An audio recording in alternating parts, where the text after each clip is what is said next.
I den her video der vil jeg vise, hvordan jeg starter op på Marseille sweater fra Petit Knit.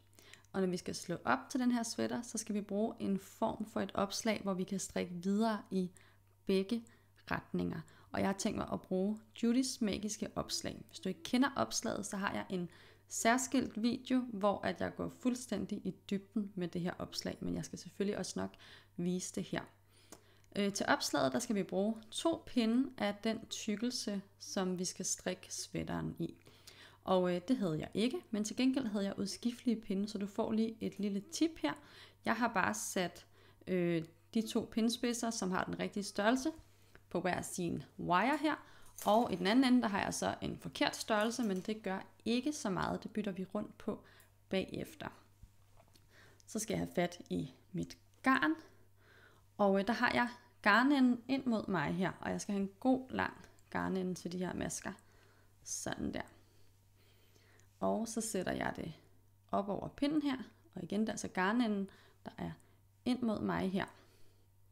Og når vi slår op med det her opslag, så slår vi både vores hvilende masker op, og de masker vi skal strikke videre på. Og det er selvfølgelig kun de masker vi skal strikke videre på, der skal have det antal, som vi skal bruge i opskriften. Så derfor så har jeg kun tænkt mig at tælle på den nederste pind her. Jeg starter nemlig med at slå op på den øverste, og så den nederste, den øverste, den nederste.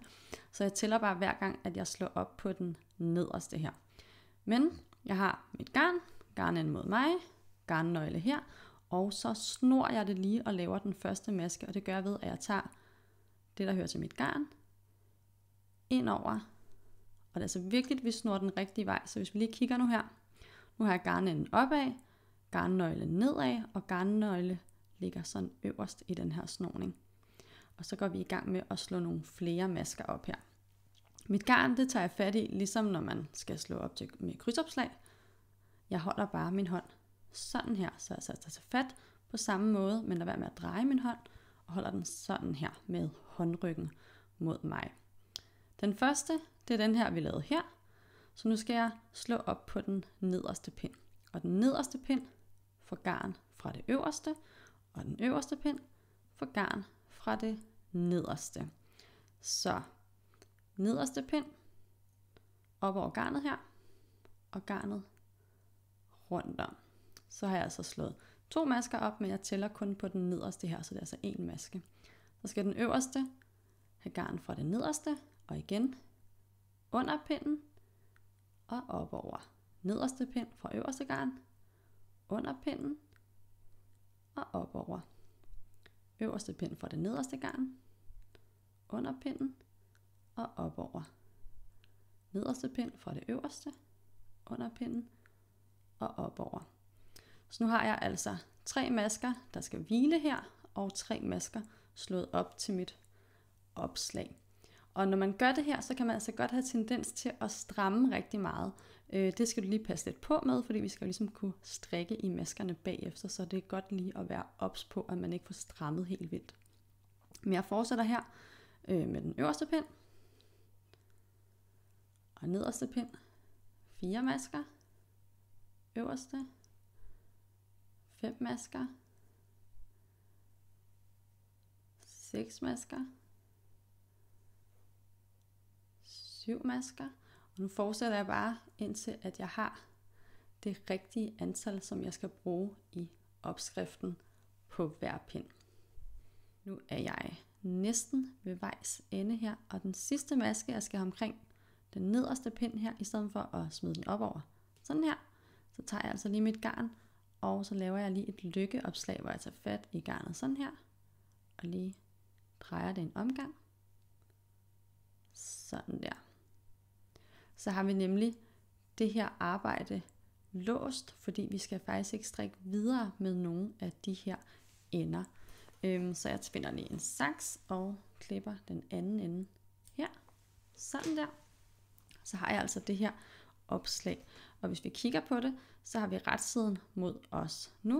Og hvis vi vender derom, så har vi vrangsiden heromme. Så nu gør jeg det, at jeg lige vender rundt en gang her, sådan så at jeg kan strikke her på retsiden. Og så har vi jo den her pind siddende i de hvilende masker. Der kan du altså, hvis du synes, det er irriterende at have siddende, så kan du sætte de hvilende masker på en rest garn, eller på en maskewire, eller et eller andet.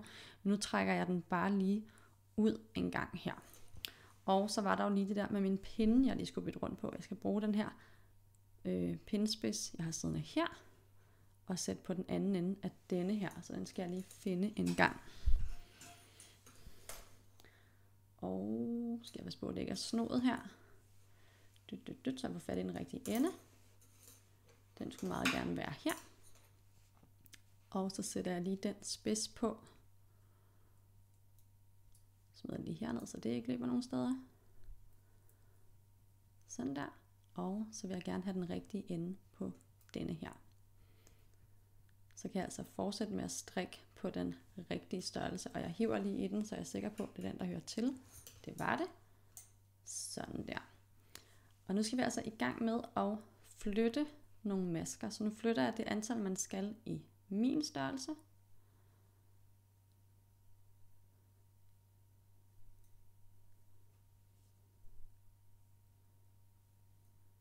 Så har jeg næsten flyttet det antal, jeg skal. Sådan der. Og så er jeg altså klar til at gå i gang med at strikke med det her opslag.